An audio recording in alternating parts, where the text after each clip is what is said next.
So hi everybody, welcome to our very first virtual art adventure. My name is Adrienne Romano. I'm the Director of Interpretation and Innovation here at the Michener Art Museum, coming to you from home. I work in the Education Department at the Michener Art Museum. And today we are going to be doing a lot of looking and learning and discovering about artwork.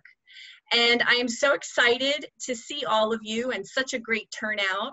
I'm joined by my colleagues, Barbara Rabson, who's a docent at the Michener. Hi, Barbara. And I'm also joined with Matt Kolaski. He's the Manager of Public Programs at the Michener. Hello, Matt. So this program today, I know all of you are in grades either 4 through 8th grade, and I'm looking forward to hearing about where you're all from and what we're going to be, we'll be collectively learning together. And we're going to be learning about a special kind of artwork called abstract art. And that might be a new word for you or a new type of artwork. And that's okay, because we're going to look at a lot of different kinds of art today, and we're going to learn from each other, and we're going to learn by looking very, very closely. And we're going to be learning specifically about an artist. His name is Franz Jozef Ponstingl. And his work is actually on view at the Michener Art Museum in a special exhibition called Dreams of Past Futures. But much like all your schools are closed right now, the Michener unfortunately is temporarily closed. But so we decided we wanted to bring some of the artwork online for you to see and for all of us to learn from today. And that is the goal for today. So, and I hope that, you know, at the end of this program, you'll be inspired. I have activities that I'll send you in a link that you'll be able to do at home, and that maybe you'll be inspired to create your own abstract artwork at home with your family members, okay? So let's get this adventure started. I'm going to make sure I have my technical stuff here on the back end here. Okay. All right. So today's program really is about relying on your participation and feedback during our conversations. So I really have a lot of questions that I'll be asking you when we look at artwork. And just like in the museum, when I see students like you at the museum, we set up a little bit of ground rules as we develop our conversations about art and having our time together. So all I ask is that we treat each other's comments with respect and kindness, and I want you to have fun, and I want to hear from you. And, you know, we're going to, Barbara and Matt are going to be looking at the chat bar too, to make sure that in the event that I might miss something while we're having our conversations, they'll make sure that they tell me, hey, wait, so-and-so had something to say about this artwork. So also a bit of tech talk. Now, some of you might know Zoom, and some of you might be new to you, but what I want you to make sure you see at the bottom of your screen is the chat bubble. So we'll be using the chat, and that we'll also be using the mute and the unmute tool. So at times I might ask you if you want to share your thoughts, and you can unmute yourself. And then also at the top of your screen, there's a special annotate tool.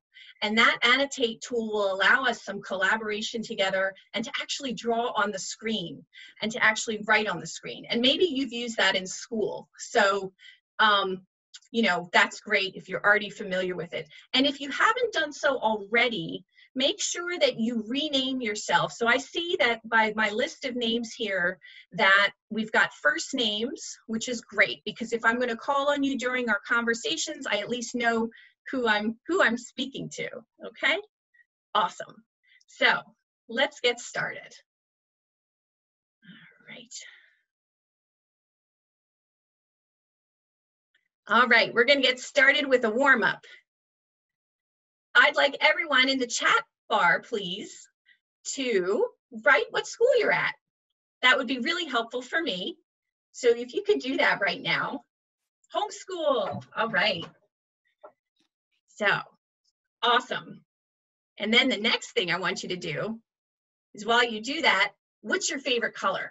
Hackley School, Transit Middle, awesome. Yellow, yay. Mill Creek, Tohican, hey, these are great. Some new schools that I've not been to, but oh, this is great. Penridge North, excellent. So let's see what favorite colors we got in there. Blue, purple, pink, awesome. Green, red, green. This is wonderful. Excellent. West Rock Hill, blue, red, awesome. Awesome. Excellent. Green and blue. Thank you, everybody. This is fantastic. My favorite color is purple. So I like blue too. But excellent. Fantastic. So while we continue to contribute our favorite colors and our school names, I'm going to tell you a little bit about the Michener. Now, I don't know if some of you have been to the Michener. If you've been to the Michener, write in the text box, in the chat box, if you've been. If you haven't, that's cool too. I'm so excited that once we reopen and, you know, we're back open, we can see you at the museum. If you haven't seen us yet, I'm so glad, you know, you're experiencing us virtually online. But then you'll hopefully in the future when we're open, we'll see you there. Okay, awesome. So I'll tell you a little bit about the Michener real quick. So if you haven't been to the Michener Art Museum, this is an image of our exterior of the museum. And it is in Doylestown, as you know. And we are a museum that focuses on American art of this region, of the Delaware Valley region. So if you live in Bucks County and you live in the Philadelphia area, that's the special art that we have here at the museum.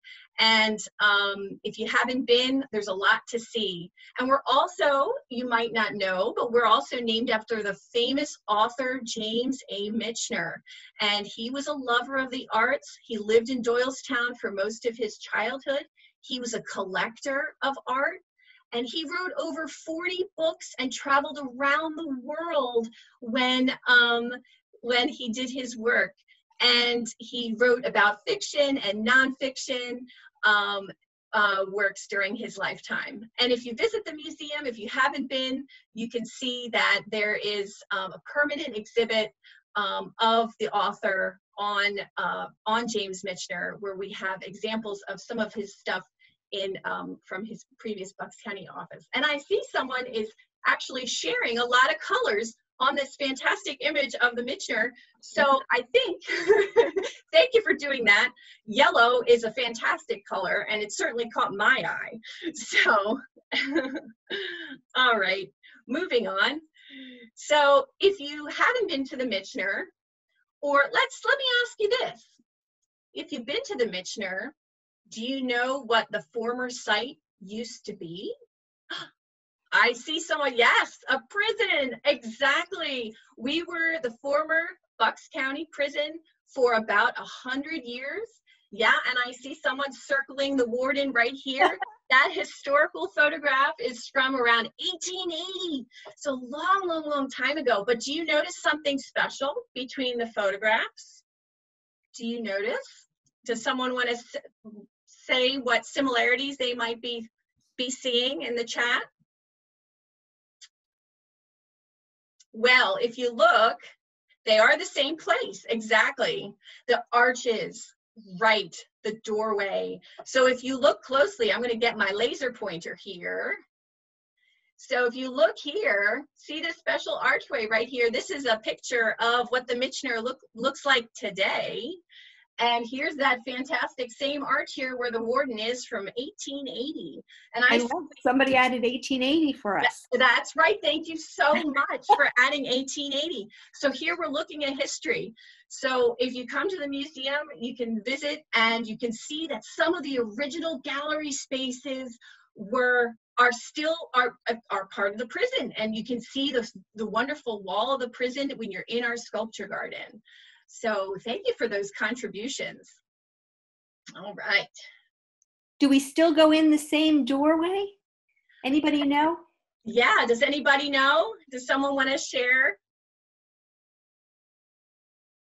No. That's right. No. That's right.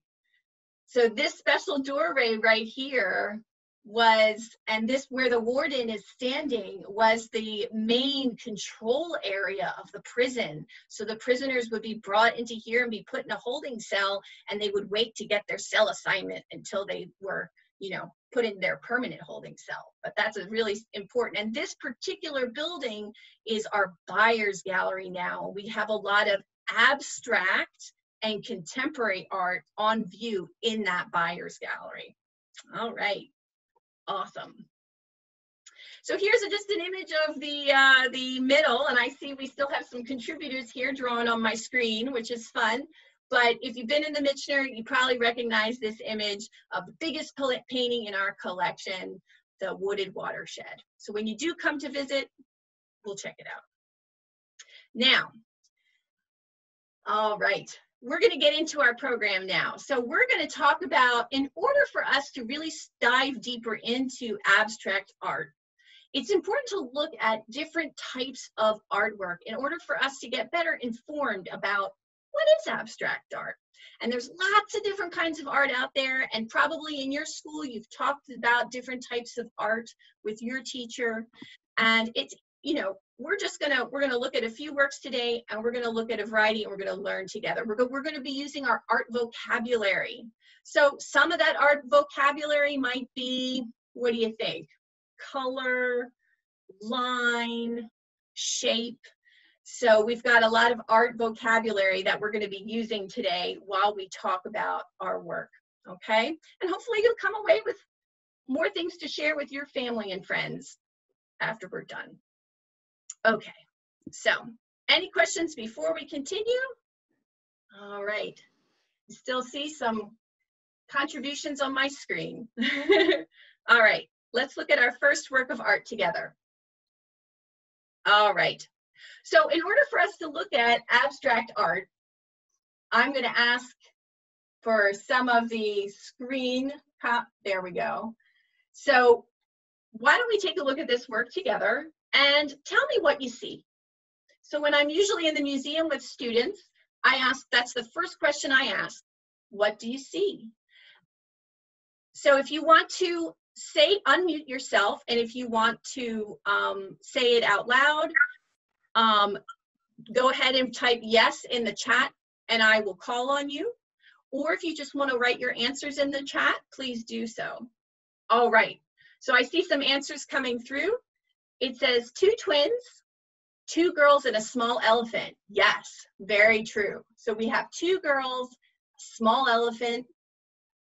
What else do we see? Someone want to unmute themselves and say something? The 2 girls look exactly the same. Hey, that's awesome. Yes, the 2 girls look exactly the same. But do they look exactly the same? Let's look closer. So, what else do you notice? Anybody want to unmute themselves and say something? It looks as if they're outside. Oh, okay, great observation. So what made you say that? There were trees in the background, and the wall looks blue like the sky. Oh, okay, awesome, awesome. It does look like they're outside. There are trees here in the background. I have my laser pointer and it's blue, so it gives us the idea that they could be outside. Excellent observation. Anybody else have something to add? Maddie There's a said, little orange. Oh, go ahead. Oh, one's hair is a bit darker than the other's hair. Okay, can you tell me which one you notice? Which one, one looks darker? The right one. The right one right here? Yeah, good observation. Okay, cool. And so do we have some comments coming through on the left here? Let's see. The one girl looks more laid back and casual. The casual one looks more reserved. So one looks laid back, one looks more reserved. Okay, and Kiki. yeah, Kiki said something about the wall, right? Yeah, I think they're inside and the wall has been painted on. That's an interesting idea too. It could be that the artist has the girls standing in front of maybe some wallpaper, potentially. And yes, I think all because of their shadow. So Kiki also noticed there's a shadow there behind the girls. Very, very good. So here we are, we've got some shadows. The girls are standing potentially, you know, inside in front of maybe a wallpapered wall. What else do we notice? We noticed the elephant. Is there anything else that you noticed about it? I noticed again about the shadows. The one shadow all the way to the left. You can't really tell what it's a shadow of. Okay. Oh, so this one all the way to the left here on the left side. Hey, that's a really good observation. Thank you. Yeah, you don't know what that shadow is coming from. True. Very true. Anything else? Okay. There's a P at the bottom and a table. Exactly. So yes, we've got a table and you can see that there's a P here. What might that be? Initial? Yes. So the artist's initial, and the artist was named Joseph Pearson. So here we have his signature. He's decided to give us his initial here for his signature. All right, awesome. Let me unmagnify this. Perfect. These are some really great observations, and really the point of us looking at this together is to see, you know, this is something that we can identify. This is a painting that we can identify the objects in. We've identified that there are two twin girls in here. So this looks like an artwork with a lot of objects that we can recognize. And we call it artwork that looks like this, that is something that are objects that we can recognize, something that looks realistic.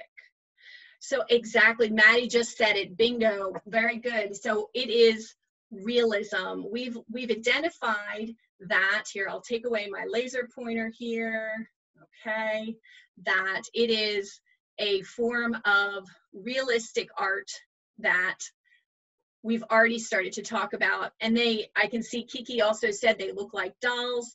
It is realistic. So excellent, excellent answers, everybody. That is super, super good. So now we've had some groundwork here. We've looked a little bit at an artwork. We're going to move to the next step of our process, and we're going to look at answering the question, what is abstract art? Dun, dun, dun. So this is a time that we're going to use the annotate tool. And I see some people are already pros here on my screen because I see some annotations that have remained. But I want us in the next screen to answer the question, what is abstract art? And like I said earlier, maybe you already know what abstract art is, and that's awesome, and you can write that down, or maybe it's new to you, and you know, we'll learn from each other. So let's move to the next screen. And here we go. All right. So this is my screen. So if you want to, okay, Siri, what is abstract art? We're going to ask Siri now. All that. Oh my goodness. So everybody, so friends, if you wouldn't mind, instead of you using maybe your drawing tool, use the text tool and put out what you think abstract art is, and let everybody see what you think, what that might mean. I'll give you a couple seconds. We can always compare your ideas to Siri's later. That's right. Right? But let's hear what you have to say first. And then that will be cool to compare. Shapes and stuff. All right. We got some shapes. Abstract art is something unrealistic. Very good. Very good. That is correct. Can we think of, we'll dive deeper a little bit. Anybody else want to contribute some things? I saw shapes, so someone used an art word there. What other things come to mind when you think of art, abstract art? Abstract art is, okay, something hard to define that can be interpreted differently. That's a really good observation. That's what Kiki shared in the chat. That's right. And you know what? It's so fun. Abstract art is something that is, everybody has, when you look at art, everybody has their own idea about it. And that's what makes it so awesome to look at art, because everybody has their own interpretation and connection with it. So it doesn't look like real objects, a picture that is not of one particular thing or order. Okay, good. And I see there might be some tech issues with the annotate button. It might not work on a phone. So yeah, I'm not sure what platform you might be working on, but if you see the annotate, depending on what you're using, on the top, it says view options, and you can use the annotate. The annotate function is right there. So I'm sorry if some folks are having problems there. Any other suggestions about abstract art? I think we've got some good ideas happening. Anything? All right. Oh, found it. Awesome. Good. Great. Okay. Yes, abstract art can look like something realistic, but a bit mixed up. That is a really great observation, and we're going to be looking at that closer, fantastic, when we look at one of the works of Ponstingl coming up. Okay, perfect. Thank you for all your contributions. This is really great. We're going to move on to the next one, and I'm going to let's see here.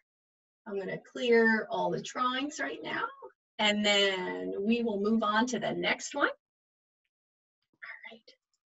Now, we're going to look closer at some abstract art from the Michener's collection, really briefly. And it's just going to reinforce what we've already been talking about. So let's get started. I have 4 examples and some fabulous arrows that are happening on my screen there too, of different kinds of abstract art. Now, based on what we've already started talking about in the previous slide, folks have already been able to talk about the fact that it doesn't look realistic. It's made up of shapes. It's made up of colors. What else do you notice about these 4 examples of abstract art? Now that we've talked a little bit about it, what other kinds of characteristics do you see of what an abstract art can be? Anybody want to share? You can unmute yourself if you want, or you can contribute in the chat. Lots of shapes in different colors. Yes, very, very good. That's right. We've got down here on the bottom screen, this example here, lots of shapes and colors. A little blurred. So Kiki says a little blurred. That's right. Might not be clear. Anybody else? The third one looks very like a ton of like smooth shapes and a ton of colors. Oh, awesome. So is that the third one? When you're saying the third one, what this particular one here, or which third one are you talking about? This one here? Yeah, that one. Okay. Yes, yes, definitely. It looks like a lot of smooth shapes and colors. Definitely. And I think someone has also remarked that the 4th one is in the museum, and you are absolutely correct. That one is in the museum, and it's one of my favorites. Great. These are great observations. Paint splashes. Hope says paint splashes. That's right. The one on the left here too, that artist, she uses a lot of movement when she's creating her work. She pours the paint, she splashes the paint on her canvas. So she's very active. Barbara, do you have a question? You know what I wanted to share? Because I think all the arrows are pointing to the 4th one because you're all excited that you've seen it in the museum. But Adrienne, all of these paintings have been in the museum at one time or another, right? That is right. So all of these paintings have been in the museum, and actually, good, thank you for bringing that up, Barbara. The one on the left that looks like paint splotches, that one's on view right now. And the Street Quartet, the one on the far right here, is on view. And these other 2 in the middle were definitely on view, but right now they're in our vault. But good point. Anybody else want to share anything about what they notice about the characteristics about abstract art? I see some other things in the chat. Looks like waves, paint splashes, can interpret the picture differently. Fabulous. So abstract artists are varied, and there's a lot of different things we can learn. And the one on the left looks like a bit like a marsh. That's interesting, very true. You know, that artist is very much inspired by water, and she loves looking at water for her inspiration. These are really, really great observations, everybody. Thank you for your contributions. All right, so we're gonna keep going here to keep us moving to see the work of Franz Jozef Ponstingl. All right, I'm gonna clear this, the annotations here so we can move on, clear all drawings. There we go, excellent. All right, and we're gonna talk a little bit about Franz Jozef Ponstingl. And I have a couple images here. And so Franz Jozef Ponstingl was also an abstract artist. And like I mentioned, we have some of the work on view at the museum now. And so we're showing you some of these online today. And he was a really special artist because he approached his work in a very imaginative and had a lot of different approaches in his abstract art. He actually grew up on a farm, a 60-acre farm and he helped his family raise cows and pigs and grew wheat and corn. He actually was self-taught. He didn't go to school. He didn't go to art school. So he learned by looking at the works of famous artists like the Renaissance artists like Raphael, and then Rembrandt, and then the famous artists like Salvador Dali. And that, if you know the work of Salvador Dali, that might be a clue to you as to what kind of art we're going to see in a bit. But his life very much influenced his work, and he traveled around the world. He traveled to the Middle East, to South America, to Europe, and a lot of where he traveled influenced him. And he also was fascinated in archaeology and architecture, so he visited archaeological sites, and he loved ancient ruins and so forth. And he was also inspired by dreams. His own dreams inspired some of the imagery that you'll see in his work. And probably many of us dream and have all kinds of dreams. And so he took those dreams as inspiration for some of his work. And he worked really hard at his work during his lifetime. Sometimes he painted like 18 hours a day, which is crazy to me, but that's a lot of work. But he was dedicated. He was a dedicated artist. So that's a little sneak peek. We'll move it along to the next work. Okay, so before we start, I would like everybody to look at this work and write the first word that comes to your mind and put it in the chat box. The first word, don't think too much about it, just the first word, dragon. Okay. What else? Dragon man. Godzilla, crushed. Dragon, a lot of dragons. Desert, that's right. A lot of observational words, which is great. Egyptian, interesting. Okay, Emily has seen this one, fabulous. Desert, aluminum, archaeological, geography. Fabulous. These are some great pillars. All right. Mrs. Falcone, yes, we will be recording this so you can see the rest later. Thank you for joining us. All right. It says aluminum. That's right. It does say aluminum, the dragon. Fabulous. Well, these are wonderful observations. So let's talk about it more. What else do you see? Barbara, do you have something to say? Can you show us how it says aluminum for the people that maybe aren't sure where that is in the painting? Sure. All right. Let me use my magnifying tool. And here we go. We're going to zoom in. Can everybody see that? Does everybody see the word aluminum right here?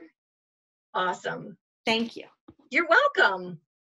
What other things do you notice in this area? Now that I have it zoomed in, does anybody want to contribute? It also says bronze. That's right. It says bronze. All right. He has nice wings.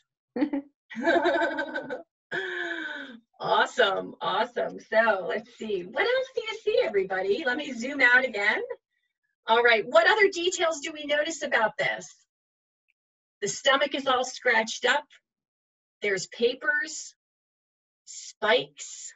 Does anybody want to unmute themselves and talk about what else they see?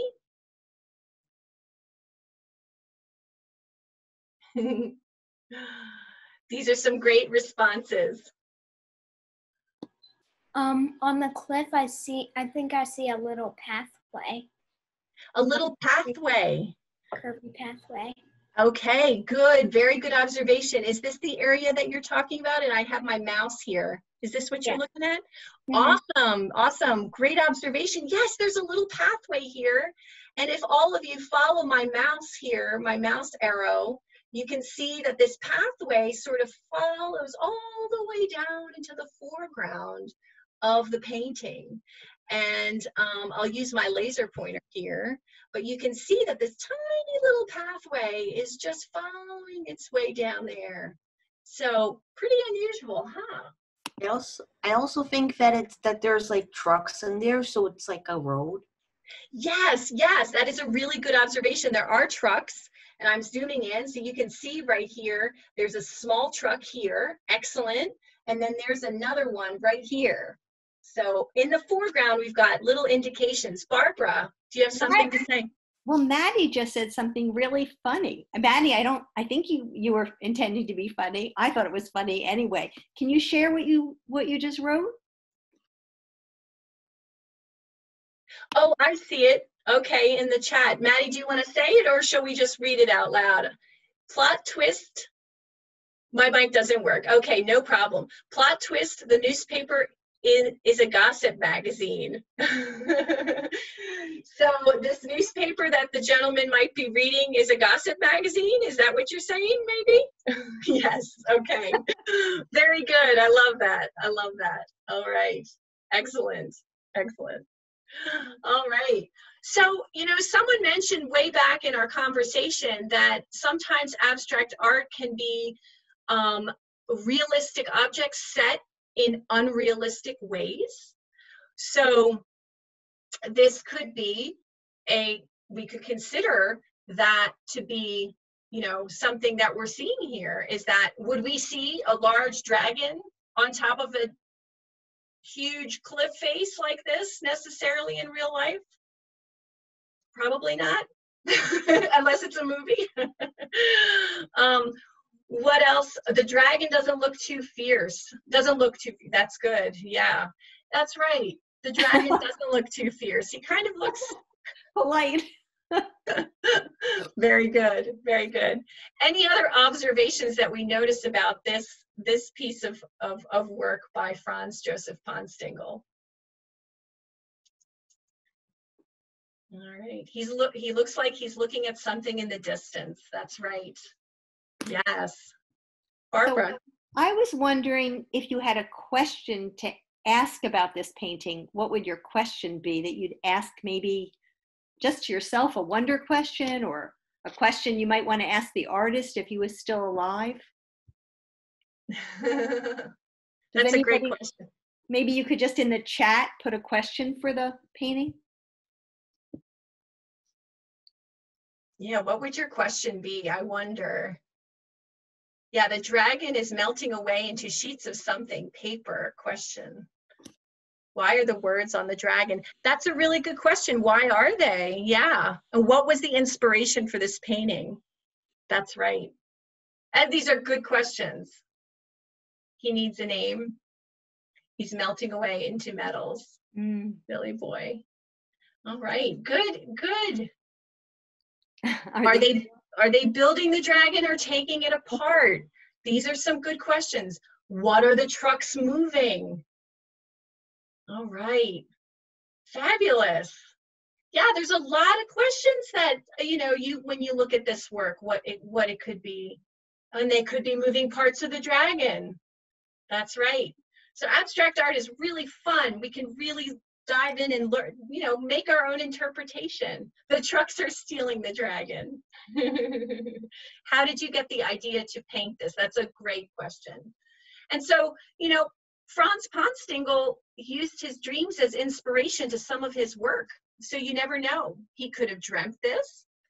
Maybe he was responding to something that he saw in real life. Give me that pizza. What is the meaning of the painting? Does it have some interpretation? Really good, really good. Dreams are weird. Yeah, dreams can be weird. That is for sure.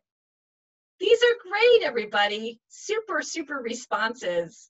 Thank you. Emily named him. Emily, what did you name him?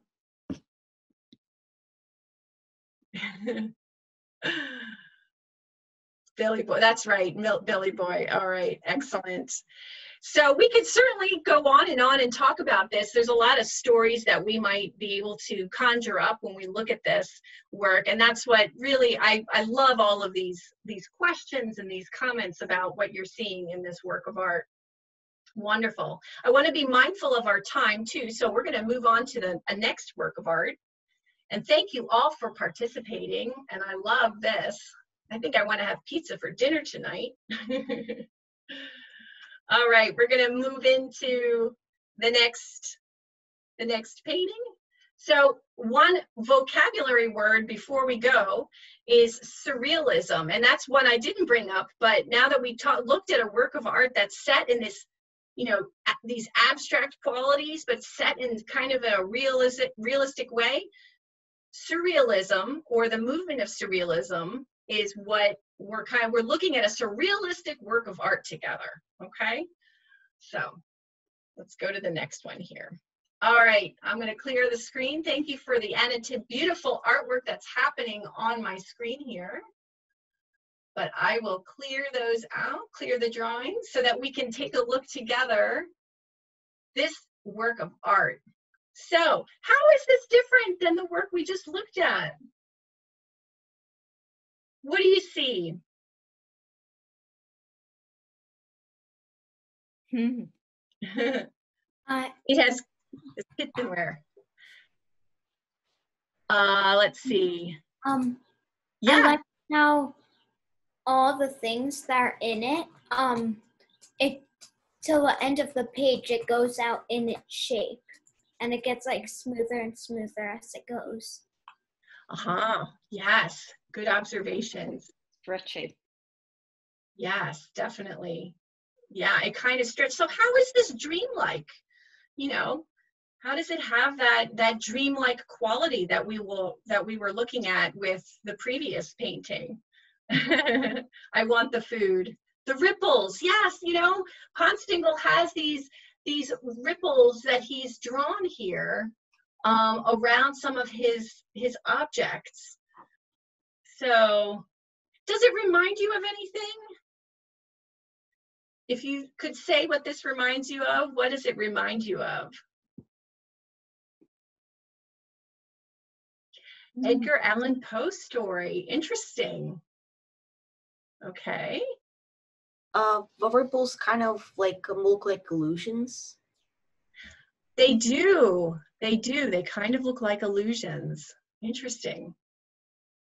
What parts look three-dimensional and what parts look flat?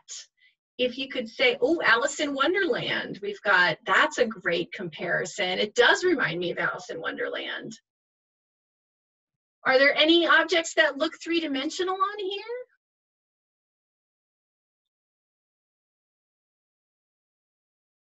The background colors look flat, and the pots and the, yes, those objects look like they are three-dimensional for sure. So Ponstingl's using, you know, light and shadow to create those forms to make them look 3D.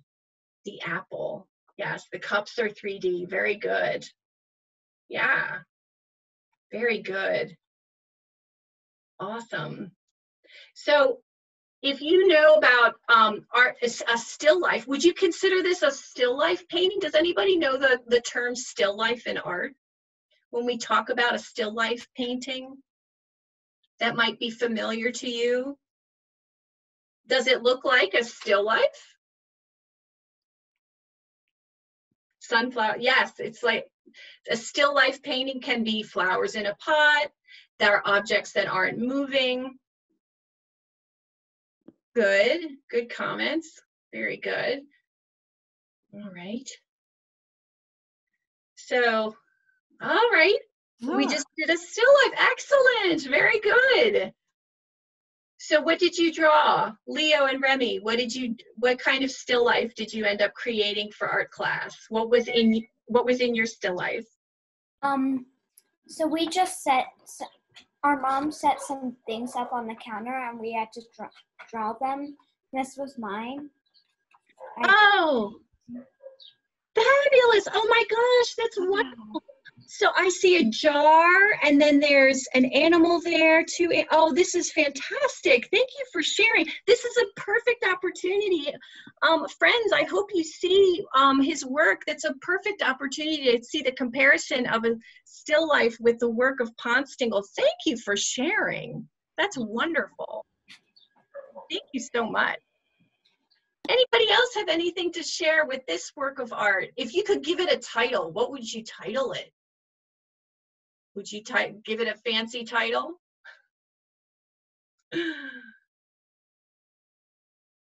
All right, I see there's checks here. Ripple cups, somebody said. Ripple cups, okay, duck. All right.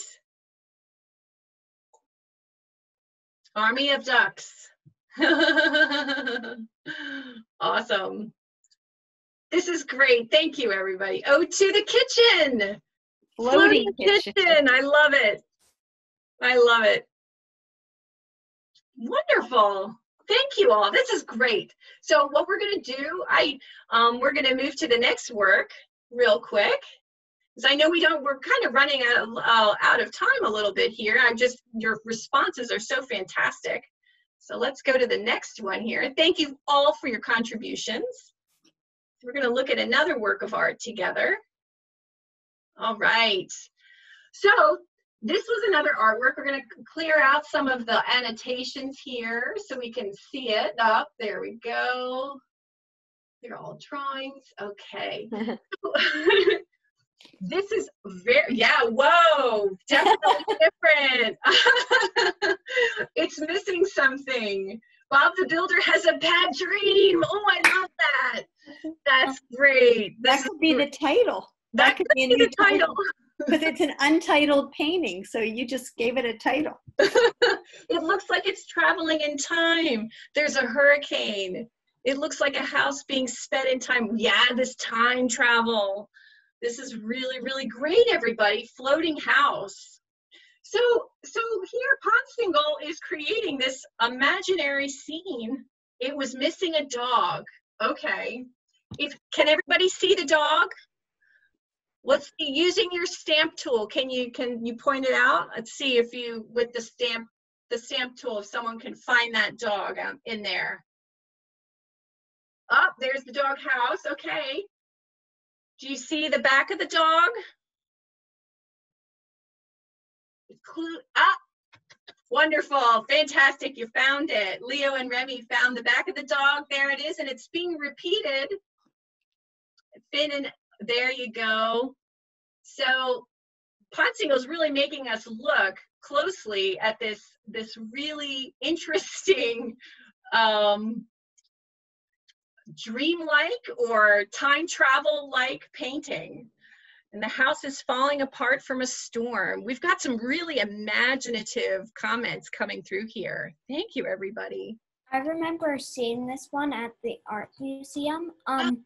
It took us a while to figure it out, but looks like a man with an umbrella opening his door. Yeah, that's a really awesome observation. You're right. So here's that man. It's hard to see, but you're right. He's opening what looks to be like a door, and he's got an umbrella of some kind. Can you show us that close up, Adrian, for those who can't see it? All right, let me get my magnifying glass here. And can everybody see that? I know we have some annotations on the screen here, but hopefully everybody can see. There's that man there. He's opening that door. What could that be? That imaginary door there, or whatever it is. So these are really good observations. What else did you learn when you saw the painting at the museum? Can you talk a little bit more about what you learned? Do you want to share anything else? Leo and Remy? No. Okay, well, thank you very much for sharing that. That's fantastic. Anybody else? So there's a vault, a strong door. Let me get out of the Zoom here. I also see a doghouse. Yes, yes. Can you tell me where you see the doghouse? If you look to the right of the man opening the door, there's a little bush and a doghouse. Okay, awesome observation. Yeah, very good. Fantastic.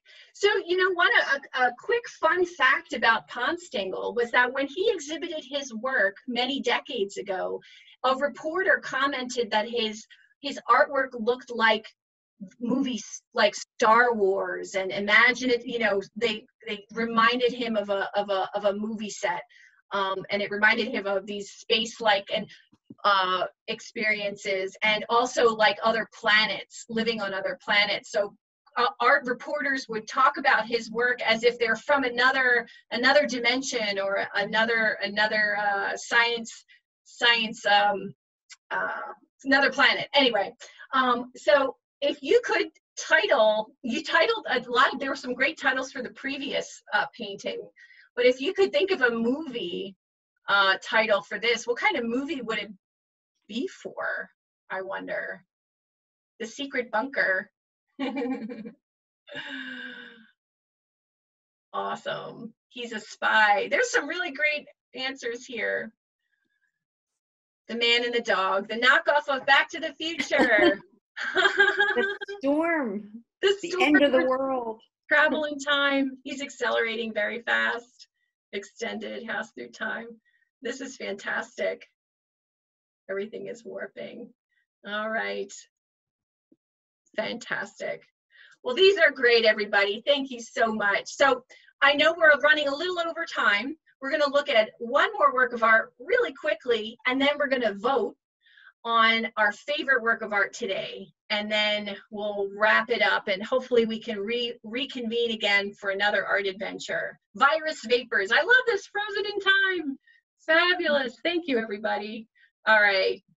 We'll go to the next one here. All right, we got one more artwork we're going to look at really quickly, and I'm going to clear out some of the annotations so that we can see, clear all the drawings. All right, so what do you think, what do you see here? This is also work done by Ponstingl, very different. What do you see?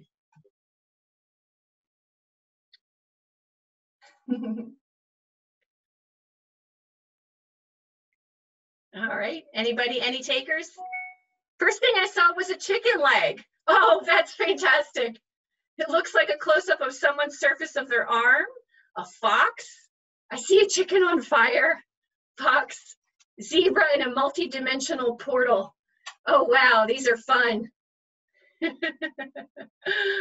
Oh, these are great. So here we are, we have fried chicken. So we're presented with an artwork that's a series of shapes and lines and colors. And, you know, it is something that we are using our own imaginations, our own interpretations to figure out what Ponstingl might be saying. And sometimes when I work with students, I ask students to use their imaginations, and you can imagine you're looking at this work according to your 5 senses. So we're going to do an experiment here, everybody. I'm going to ask you a question, and let's see, I'm going to turn off my laser pointer. Let's make sure I turn that off first. And then I'm going to ask you the first question. If this painting could talk, what would it say? Does anybody want to take a shot? Help me. All right. Help.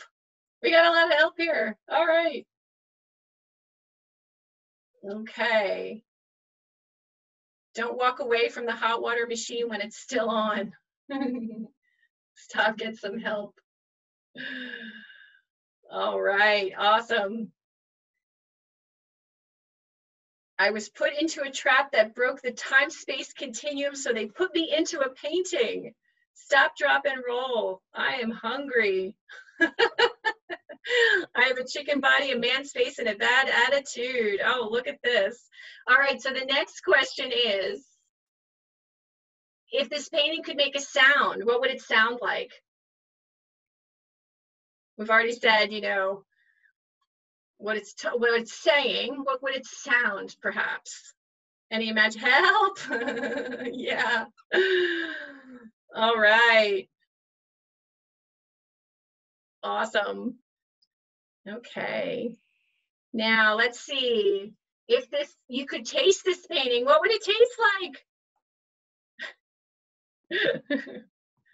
So sometimes using our senses can really lead us into really imaginative responses. It would taste like chicken. Okay, it tastes like fry. We're on the chicken front here. All right. Tastes like paper. Okay. All right. And then let's see. If this painting would have a smell, what would it smell like? Or garlic. All right, we've got a vegetarian burnt chicken. All right, spicy. Okay, this is great. It smells like paper. And then what was that? Did someone want to say something? No, somebody said it would smell like paint fumes. Oh, paint fumes, that's right. Yeah, when Franz Ponstingl was painting, he probably smelled the paint fumes. And so the last one, if you could touch the work, now we normally can't touch the work, but if you could touch the work, what do you think it would feel like to you? Paint, smooth. All right. These are great. A fire with a chicken in it, paper. All right.